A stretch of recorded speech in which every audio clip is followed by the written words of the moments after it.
Hello friends, welcome to my channel MSc zoology IGNOU classes. Friends, आज के video में हम आपके लिए लेकर के आए हैं एक्टिव ट्रांसपोर्ट। तो फ्रेंड्स, वीडियो को एंड तक ज़रूर देखिएगा और वीडियो कैसी लगी प्लीज़ कमेंट करके ज़रूर बताएं। आपके कमेंट और लाइक से ही हमें पता चलता है कि वीडियोस कैसी लग रही हैं आपको। सो प्लीज़ वीडियो पे कमेंट करके लाइक करके ज़रूर से ज़रूर अपनी जो भी व्यूज़ हैं वो शेयर करें। तो फ्रेंड्स, स्टार्ट करते हैं आज की ये video. Active transport, the energy is required to move substances against the concentration gradient in active transport. जो एनर्जी की ज़रूरत होती है, ठीक है, मूव करने के लिए, किसके, सब्सटेंसेस के मूव करने के लिए, कहाँ, एक कंसंट्रेशन ग्रेडियंट के अगेंस्ट, ठीक है, एक्टिव ट्रांसपोर्ट में, राइट। जब भी एक्टिव ट्रांसपोर्ट होगा तो वहाँ पर किसकी ज़रूरत होगी, एनर्जी की, ऊर्जा की ज़रूरत होगी। Cell cytoplasm possesses high quantity of potassium ions and low quantity of sodium ions। जो सेल का साइटोप्लाज्म होता है, यानी कि जो सेल का जेल होता है, वहाँ पे हाई क्वांटिटी के क्या होते हैं, पोटेशियम आयंस होते हैं, और लो क्वांटिटी की क्या होती हैं, सोडियम आयंस होते हैं, right. To maintain this balance, इस बैलेंस को मेंटेन करने के लिए sodium ions transferred into the cell through electrical gradient, right. जो सोडियम के आयंस हैं वो सेल के अंदर ट्रांसफ़र होते हैं, कैसे, इलेक्ट्रिकल ग्रेडियंट की मदद से। While potassium ions are released out, जबकि जो पोटेशियम के आयंस हैं वो रिलीज्ड होते हैं बाहर की तरफ, right. The gradient which is created during transport of ions is called as electrochemical gradient. एक जो ग्रेडियंट क्रिएट होता है उस टाइम पर, ठीक है ना, वो कहलाता है इलेक्ट्रोकेमिकल ग्रेडियंट।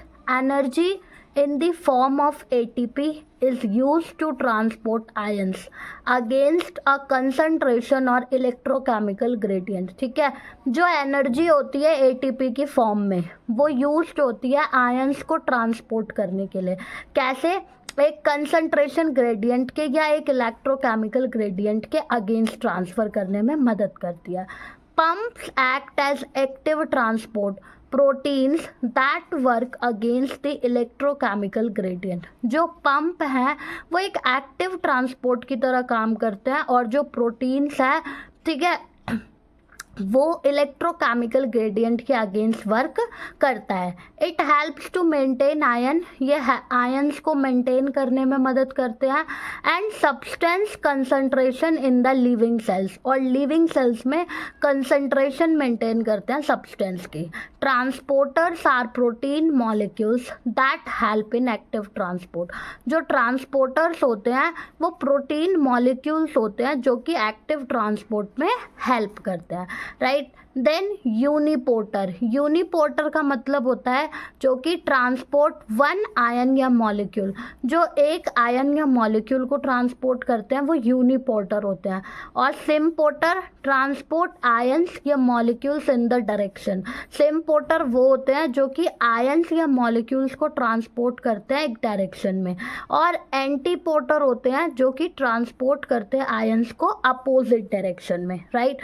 जैसे कि ये यूनिपोर्टर है, बस एक ही ट्रांसपोर्ट चल रहा है, और इसमें सिम्पोर्टर है, दोनों एक ही डायरेक्शन में ट्रांसपोर्ट कर रहे हैं, और ये एंटीपोर्टर है जिसमें दोनों अपोजिट डायरेक्शन में ट्रांसपोर्ट कर रहे हैं, राइट। फिर देखिए, energy in the form of ATP is required during active transport. Active transport के दौरान जो एनर्जी चाहिए होती है ATP की फॉर्म में चाहिए होती है, ठीक है। No energy is required during secondary transport. जब सेकेंडरी ट्रांसपोर्ट होगा तो कोई एनर्जी की ज़रूरत नहीं होगी। In animal cells there are sodium ions, potassium ions, pumps also known as sodium ions, potassium ions, ATP, ठीक है। एनिमल सेल्स में जो सोडियम के और पोटेशियम के आयंस होते हैं वो पंप होते हैं, ठीक है, और उन्हें हम sodium ions, potassium ions, ATPs कहते हैं। These pumps help in maintaining a balance of sodium and potassium ions. ये जो pumps हैं ये क्या करते हैं, बैलेंस मेंटेन करने में मदद करते हैं, सोडियम और पोटेशियम के आयंस का बैलेंस मेंटेन करने में मदद करता है. 2 potassium ions get transferred into the cell in exchange of 3 sodium ions released out of the cell. 2 potassium ions जो हैं वो ट्रांसफर्ड हो जाते हैं, ठीक है, सेल के अंदर, और एक्सचेंज करते हैं 3 सोडियम आयंस को, जो कि सेल से बाहर निकल जाते हैं.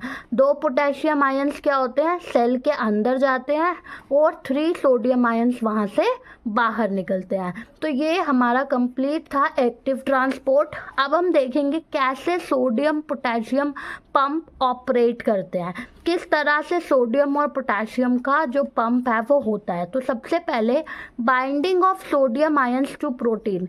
सोडियम आयंस जो होते हैं वो किससे जुड़ जाते हैं, प्रोटीन से बाइंड हो जाते हैं. Hydrolysing ATP and attaching phosphate group by protein career.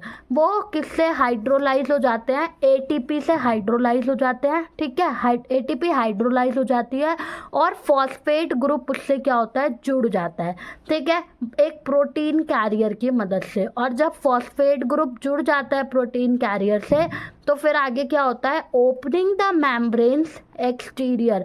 Membrane open होती है by changing the carrier change होता है, मेम्ब्रेन ओपन होती है and protein shape on the release of 3 sodium ions. ठीक है, तो प्रोटीन की जो शेप होती है वहाँ पर सबसे पहले मेम्ब्रेन बाहर साइड से ओपन होती है और प्रोटीन के साथ में जो 3 सोडियम आयंस है वो रिलीज होते हैं. Attachment of 2 potassium ions, 2 potassium ions attached होते हैं and D attachment of phosphate group from potassium. और पोटेशियम से जो फॉस्फेट ग्रुप जुड़ा होता है वो डी अटैच हो जाता है. मॉडिफाइंग सेल शेप, सेल की शेप फिर से मॉडिफाई हो जाती है. ओपनिंग द सेल्स इंटीरियर, फिर सेल अंदर की तरफ ओपन होती है. Release of 2 potassium ions, 2 potassium ions release किए जाते हैं साइटोप्लाज्म में. देखिए ये आपकी सेल है, ये आपका एटीपी का मॉलिक्यूल है जो कि ब्रेक होके एडीपी और इनऑर्गेनिक फॉस्फेट बना रहा है. ठीक है, तो यहाँ से सोडियम के आयंस जा रहे हैं, राइट, और यहाँ से पोटेशियम के आयंस अंदर आ रहे हैं, राइट. सो ये है हमारा sodium potassium pump. After that, the sodium potassium pump leads to build up of change imbalance. जो सोडियम पोटेशियम का पंप है वो क्या करता है, एक इम्बैलेंस लेकर के आता है मेम्ब्रेन के पास, विच कंट्रीब्यूट टू मेम्ब्रेन पोटेंशियल, जो कि मेम्ब्रेन के पोटेंशियल को बनाने में मदद करता है. तो ये था हमारा एक्टिव ट्रांसपोर्ट. ठीक है, नेक्स्ट है हमारा secondary active transport. Secondary active transport जिसे हम को ट्रांसपोर्ट भी कहते हैं, ये एक टाइप का ट्रांसपोर्ट प्रोसेस है जिसमें जो सॉल्यूट है वो मूव करता है अगेंस्ट इस concentration gradient and requires energy. ठीक है, एक कंसंट्रेशन ग्रेडियंट के अगेंस्ट मूव करता है सॉल्यूट. ठीक है, इस मूवमेंट में एनर्जी क्या होती है, रिलीज होती है, निकलती है.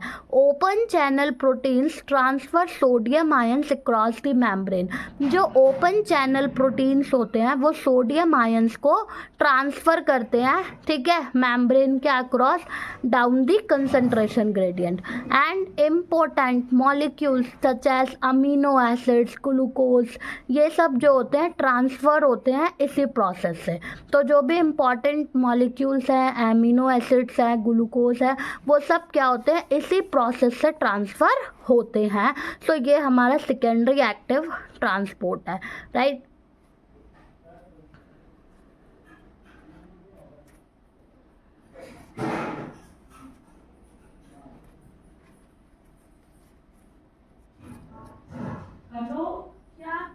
सो फ्रेंड्स, आज की वीडियो में इतना ही. मिलेंगे नेक्स्ट वीडियो में एक नई नॉलेज के साथ. थैंक